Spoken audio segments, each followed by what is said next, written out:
Ameerika Ühendriigid ja Iisrael hoogustavad taas sõjalist rünnakut Iraani vastu, kuid seekord kaasneb sellega USA vägede maabumine Iraani territooriumile.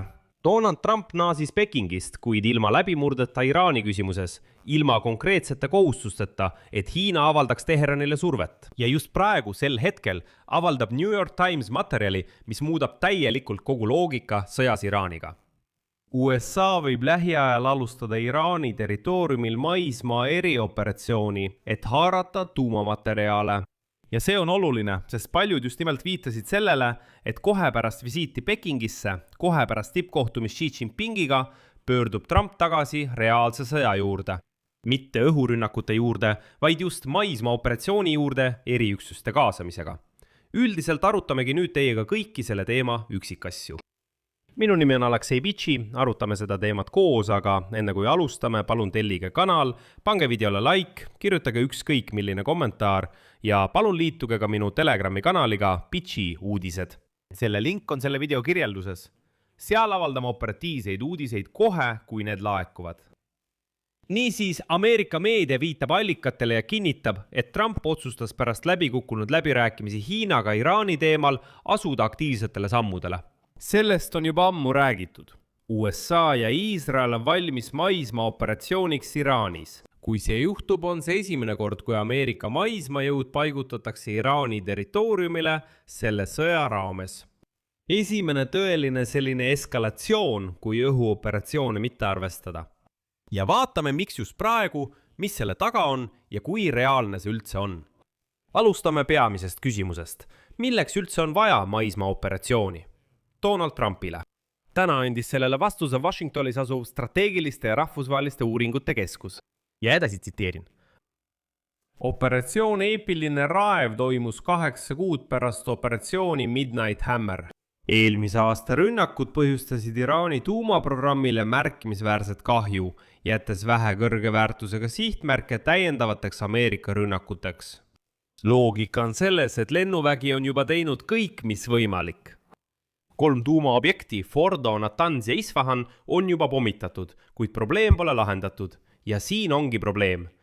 Seega, CNN selgitab täna, tuginedes 7 praegusele ja endisele ametnikule, kes on kursis sõjalise planeerimisega, Ameerika õhurünnakud ei hävitanud kogu Iraani kõrgelt rikastatud uraanivaru. Suur osa sellest asub maa-aluses hoidlas Isfahani tuumarajatises. IAEA juht Rafael Grossi on öelnud, et umbes 200 kilogrammi Iraani kõrgelt rikastatud uraani asub ilmselt endiselt just Isfahanis. Veel osa asub Natanzis ja siin on oluline number 200 kilogrammi kõrgelt rikastatud uraani. IAEA andmetel piisab sellest umbes 10 tuumalõhkepea jaoks ning Iraan keeldub neid varusid loovutamast. Miks ei suuda lennuvägi ja õhurünnakud seda probleemi üksi lahendada? Ameerika õhurünnakud üksi ei suuda läbida Isfahani tunneleid. Esiteks sellepärast, et rajatisel ei ole ventilatsioonishahtisid, nagu on mõnes teises Iraani tuumarajatises. Need šahtid on hoida nõrgad kohad. Ja just eelmisel aastal juunis, kui ameeriklased pommitasid neid tuumarajatisi, suutsid nad tungida sisse just siis, kui tabasid neid ventilatsioonishahtisid. Aga Isfahani puhul pommid lihtsalt ei taba sinna, kuhu vaja. Tunnelid lähevad väga sügavale, peal on kivi mikihid, all on gaasilises olekus uraan, mis on pumbatud spetsiaalsetesse terassilindritesse. Nii et pommitada võib muidugi lõputult, aga probleem ei lahene sellest. Ja just siin läheb asi kõige huvitavamaks. Washingtoni strateegiliste ja rahvusvaheliste uuringute keskus avaldab satelliidifotod ja selgitab, et Iraan alustas pärast eelmise aasta Midnight Hammer õhurünnakuid kaevetöid vanade tunneli sisepääsude juures Isfahani maa-aluse tuumarajatise lähedal. See tähendab, et Iraan puhastab ise tunneleid ja üritab ikkagi tuumarajatiseni jõuda. See tähendab, et nad saavad kätte just selle kõrge rikastatusega uraani. See tähendab, et neil on sellele juba ligipääs olemas ja just see ongi Washingtoni peamine hirm. Kui uraan satub uue Iraani juhtkonna Khamenei järglase kätte, kes tapeti sõja esimestel tundidel, siis muutub protsess täiesti kontrollimatuks.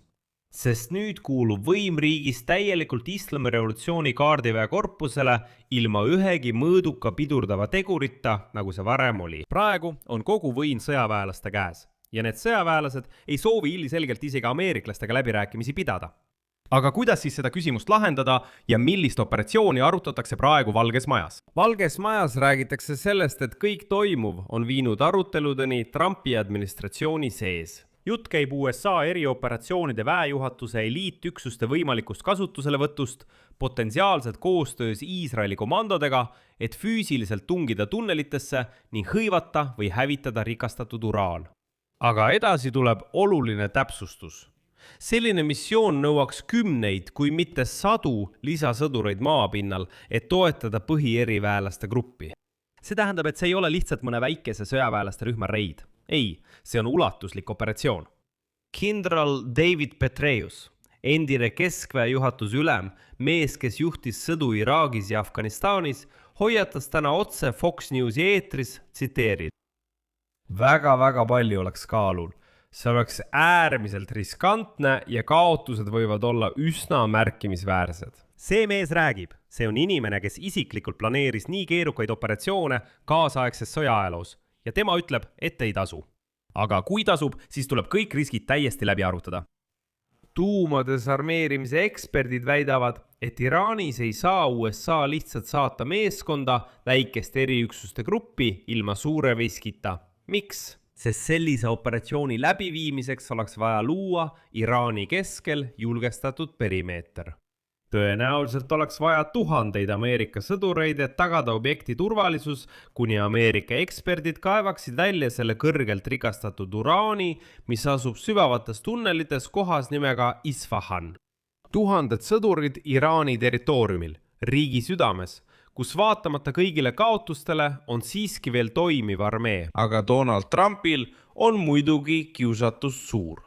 Sest USA reguleerivate asutuste hinnangul saab kõrgelt rikastatud uraani hoida umbes 16 silindris, mille kõrgus on alla 1 meetri ja mis on umbes sama suured kui suured sukeldumissilindrid.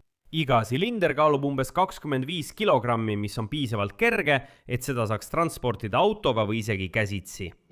Idee on selles, et väike eriüksus, hüpoteetiliselt, võiks uraani varastada ja välja viia.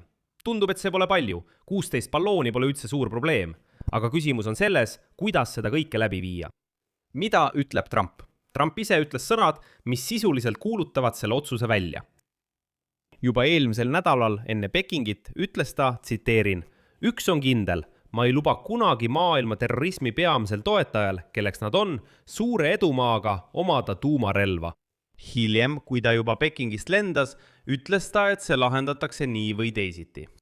See nii või teisiti tähendabki seda, et kui kokkuleppele ei jõuta, siis hakatakse sõdima. Marco Rubio, USA välisminister, eristas selle sõjaetapid veidi. Ja ta teatas, et operatsioon Epic Fury on lõppenud, nagu president teavitas kongressi juba mai alguses. Ta ütleb, see etapp on lõppenud. Edasi liiguvad USA järgmisele etapile. See etapp kannab nime Project Freedom. See on katse avada Hormuzi väin. Ja uraani kohta ütles Rubio väga põhimõttelise asja. Piisab öelda, et president ja kogu meie meeskond mõistavad selle küsimuse keskset tähtsust ning see tuleb lahendada ühel või teisel viisil. Project Freedom on teine etapp. Nii või naa, see fraas uraani kohta on juba 3. etapp. Ja Valge Maja allikad kinnitavad nüüd, et 3. etapp võib alata lähipäevil. Samal ajal Hiina, kes pidi justkui aitama, loodeti selle peale, ei aidanud kuidagi. Trump naaseb Hiinast ilma läbimurdeta Iraani küsimuses ja peab tegema mingisuguse otsuse. Ja nüüd allikad kinnitavad, et see otsus seisneb katses dessantida eriüksused maismaa operatsiooniks selle sama kõrgelt rikastatud uraali hõivamiseks. Siin panen 3 punkti, kirjutage oma arvamus ja järeldused selle video alla kommentaaridesse, tellige kanal, vajutage kellukesele ja ärge unustage vajutada meeldib nuppu. Kui soovite toetada selle YouTube'i kanali tööd, saate seda teha, tehes annetuse ükskõik millise lingi või rekvisiitide kaudu, mis on selle video kirjelduses. Olen tänulik igasuguse teie toetuse eest. Sellega on kõik. Hoidke end. Kõigile head aega.